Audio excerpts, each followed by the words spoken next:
Let's now invite John Micek, politics editor at masslive.com. Hi, John. Great to see you again. Hi, Akshay. So the final stretch here, with little over 20 days to this incredible election. There are concerns, though, that are coming to the forefront, John. Democrats concerned about Kamala Harris's momentum has plateaued. What do you think is going on here? You know, Akshay, you kind of hinted at it in those numbers there. The vice president's momentum was carrying along fairly well. Then, strangely, they sort of moved to the sidelines for a couple of weeks, lost a bit of the head of steam they had, realized that, are back out there now. And, you know, what we saw in that piece of tape at the beginning of this segment is now it's all about turnout. They're now out there rallying key blocks of voters, trying to, at least, if not fall behind, but at least keep this very much tight polling edge that they have.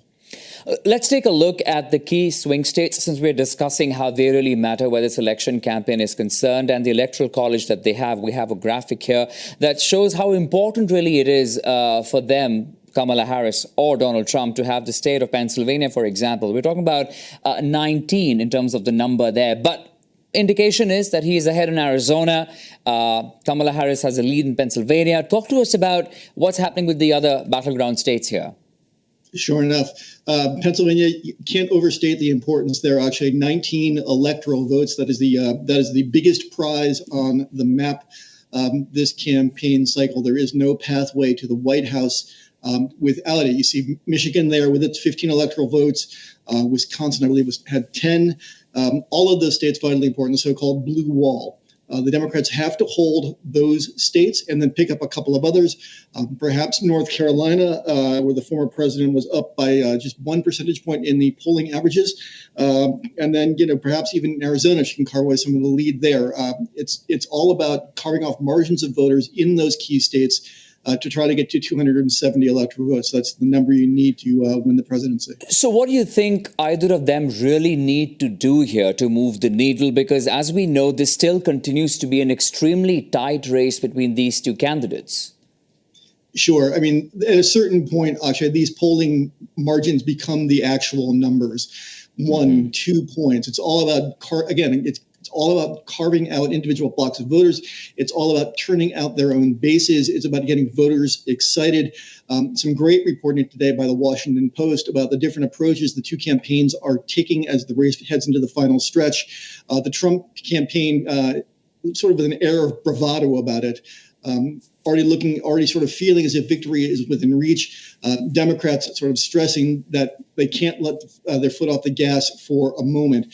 Jen O'Malley Dillon on a call with volunteers, according to the Post, a couple of days ago, where she offered a fairly grim appraisal of where things are and stressed that they just need to keep out there and keep working.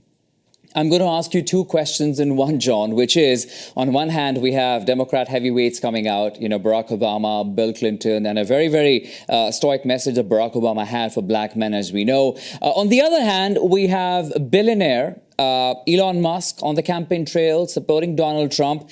Tell me, how much of a difference these kind of endorsements and having such figures in the rallies is actually going to make a difference to either of them? Sure. I mean, typically, Akshay, these endorsements don't really matter that much, but I've said this from the beginning, I'll say it again. In a race this tight, those kind of voices piping up can make a difference. We had, rewind a little bit, we had Taylor Swift coming out endorsing the vice president. Does that carve off 2 or 3%? Who knows? Does Barack Obama coming to Pittsburgh, rallying the troops there, exhorting black men to get out and vote for Kamala Harris, does that make a difference? Maybe it does. Endorsements in this cycle take on a kind of weight that they don't in previous cycles, simply because the numbers are so tight. All right. We leave it at that for tonight then. John Micek, politics editor at masslive.com. Appreciate your time, John. Thank you.